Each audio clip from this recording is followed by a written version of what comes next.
রাস্তায় নিয়ে নামাবো আর সাটা ভাঙা মার দেবো। অনামিকা ঘোষ সে ভোটে হেরেও সেখানে গিয়ে মনে করছে আমি এমএলএ, এখানে ভোটে হেরেও বিজেপি মনে করছে আমি এমএলএ, এখানে এখানে এমন আস্ফালন করে বেড়াচ্ছে। তা আমি শুভেন্দু অধিকারীকে সেদিন বলেছি যে আপনি ভোটে জিতেছেন, আপনার দল জিতেছে, খুব ভালো কথা, কিন্তু মুর্শিদাবাদে আস্ফালনটা একটু কম করতে বলেন। আমি যেদিন ময়দানে মুসলমানদের নিয়ে নেমে যাব না, সেদিন এমন সাটা ভাঙা মাছ শুরু করব যে আপনাদের পতাকা বহন করার লোক থাকবে না। কেস ওরকম কেস আমাদের বহুবার জেল খাটা আছে।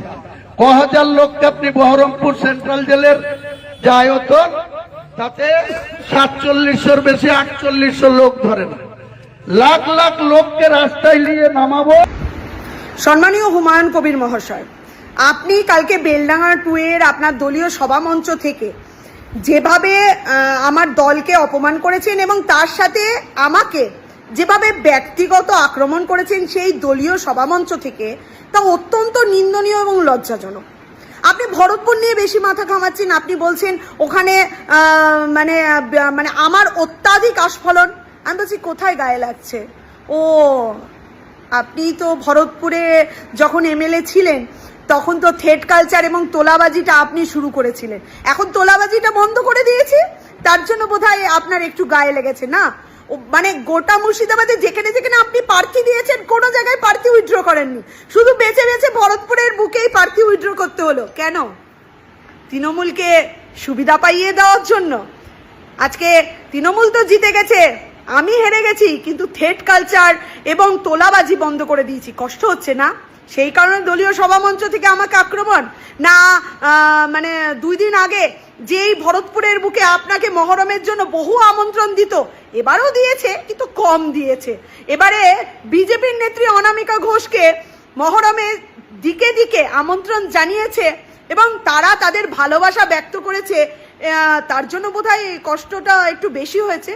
তারা আমাকে বেশি ভালোবেসে হালুয়াটা খাইয়েছে এবং আমিও তাদের সাথে এত ভালো একটা সময় কাটিয়েছি। কষ্ট হচ্ছে আপনি হালুয়াটা কম পেয়েছেন বলে? তার জন্যই কি রেজিনগরের সভামঞ্চ থেকে এইরকম মুক্তি?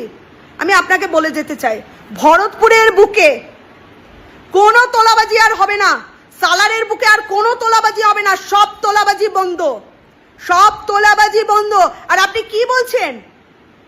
কি আপনি কুরুচিকর মন্তব্য করছেন যে মারবেন আমাদেরকে? যে ভাষা আপনি ইউজ করছেন আমার বলতে লজ্জা লাগছে, আমার বলতে লজ্জা লাগছে। আপনি একজন মহিলা নেত্রীর মানে বিরুদ্ধে আপনি যে ভাষা বলেছেন আমি বলতে পারছি না। আমি অনামিকা ঘোষ, আপনি চেনেন তো আমাকে, আপনি খুব ভালো মতো চেনেন। আপনি বলুন কোথায় কখন আসতে হবে, ভুলে যাবেন না আমি অনামিকা ঘোষ। আপনি বলুন, আপনি আমাকে ভালো করে চেনেন, আপনি বলুন না কোথায় যেতে হবে। লক্ষ লক্ষ মুসলিম ভাইকে নামাতে হবে না? তারা বলেনি, তারা সরকারের বিপক্ষে তারা একটা বারও বলেনি। আপনার মতো কিছু নেতা আছে যারা আমার মুসলিম ভাই সম্প্রদায়কে, মুসলিম ভাই বোনদের সম্প্রদায়কে সামনে রেখে রাজনীতি করেন। কোন মুসলিম ভাইরা বোনরা বলেছে যে তারা সরকারের সাথে নয়? ভুলে যাবেন না সরকার পরিবর্তন হয়েছে। এই সরকার সম্প্রীতির সরকার, এই সরকার উন্নয়নের সরকার। এই সরকার কোনো বিশেষ সম্প্রদায়ের উন্নয়নের কথা বলে না, এই সম্প্রদায় বাংলার সার্বিক উন্নয়নের কথা বলে। আর আপনি এই নোংরা রাজনীতি করে যাবেন? আপনি আবারও মুর্শিদাবাদকে উত্তক্ত করতে চাইছেন।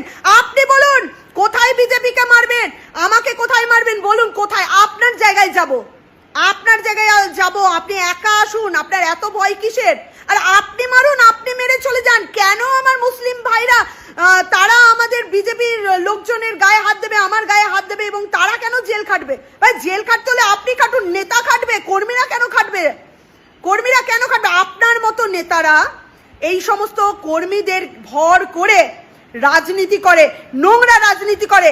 আপনি রেজিনগরে পিতা পুত্রের রাজনীতি করছেন, পিতা পুত্রের পরিবারতন্ত্রের রাজনীতি করছেন। ভরতপুর নিয়ে বেশি ভাববেন না, রেজিনগর নিয়ে ভাবুন। পিতা পুত্রের রাজনীতি এবার বন্ধ করুন। আপনাকে বলে যাচ্ছি, এবার রেজিনগর বাই ইলেকশনে বিজেপি আপনাকে হারাবে। আপনি যে মানে আমার মুসলিম সম্প্রদায়কে যেভাবে ভরকাচ্ছেন তারা ভরকাবে না। তারা সরকারের বিপক্ষে নয়, তারা উন্নয়নের পক্ষে। আর আমরা চাই মুসলিম সম্প্রদায় আরো এগিয়ে যাক, বড় বড় সরকারি পদে তারা মানে বসুক। আমরা চাই, আমরা তাদের হাতে খাতা কলম পেন তুলে দিতে চাই। আর আপনি বলছেন তাদেরকে সামনে রেখে আপনি আক্রমণ করবেন এবং জেলে চলে যাবেন। লজ্জা হওয়া দরকার। আপনার সম্প্রদায়ের সম্পর্কে আপনি এইরকম মন্তব্য করেন, লজ্জা হওয়া দরকার। আপনি কি রাজনীতি করবেন? আপনি ভুলে যাবেন না আপনি এমএলএ। আপনার মুখে এই রকম কথা মানায় না। আপনি আস্ফালনের কথা বলছেন। আমি ভরতপুর নয়, আপনি আমাকে ভালো মতো চিনেন। বলবেন, উত্তরের অপেক্ষায় থাকলাম, কবে কোথায় দেখা করবেন বলে দেবেন। একা আসবেন, ঝুন্ড নিয়ে আসবেন না। আর তারপরও বলে দিচ্ছি, ঝুন্ড নিয়ে যদি আসেন আমি একাই 100। কোথায় যেতে হবে বলে দেবেন। আপনি আমাকে ভালো করে চেনেন। কিন্তু আপনাকে পরিষ্কার বলে দিতে চাই, এই মুর্শিদাবাদে সম্প্রীতির রাজনীতি করুন। আর এখানে হিন্দু মুসলিম করে কোনো রাজনীতি করা যাবে না। এখানে শান্তি বজায় রাখুন। এখানে শান্তি বজায় রেখে রাজনীতি করুন, একে অপরকে সম্মান দিয়ে রাজনীতি করুন। তোলাবাজি ভরতপুরের বুকে হবে না। আপনি এবার ঠিক করুন আপনি কি করবেন এবং হারের জন্য আপনি দিন গুনতে থাকুন। অফলাইনে যে সকল দিদিভাইরা অন্নপূর্ণা ভান্ডারের লিগেন ফর্ম ফিল আপ করেছিলেন, সেই সকল দিদিভাইরা বারে বারে প্রশ্ন করছেন যে আমাদের কি অনলাইনে ফর্মটি ফিল আপ করতে হবে? তাইলে আমি বলবো না, করতে হবে না। কিন্তু তার সত্ত্বেও কিছু কিছু দিদিভাইরা বলছে যে অনেক ফর্ম জমা পড়েছে, সেইখানে যদি আমার টাকাটা 1 তারিখে না ঢোকে তাইলে আমি একটা অনলাইনে ফর্ম ফিল আপ করতে চাইছি। অথচ 2 জায়গায় যদি ফর্মটা ফিল আপ করি তাইলে কি আমার কোনো রকম প্রবলেম হবে? তাইলে আমি বলি যে না, সেক্ষেত্রে কোনো প্রবলেম হবে না। কারণটা হচ্ছে আপনি যদি অনলাইনে ফর্মটা ফিল আপ করতে যান আর সেইখানে যখন আধার কার্ডটা দিবেন আপনার ওখানে ডুপ্লিকেট দেখাবে। যদি অফলাইনে ফর্মটা ফিল আপ হয়ে থাকে, মানে সেখানে যদি আপনার অলরেডি ফর্মটা ফিল আপ করা হয়ে গেছে তাইলে আপনার এখানে সেই ডুপ্লিকেট দেখিয়ে দেবে। তাইলে আপনি বুঝে যাবেন যে আমার ফর্মটি ফিল আপ হয়ে গেছে। আর যদি দেখেন যে না, সেখানে ডুপ্লিকেট দেখাইছে না, তাইলে আপনার অটোমেটিক ফর্মটি ফিল আপ হয়ে যাবে।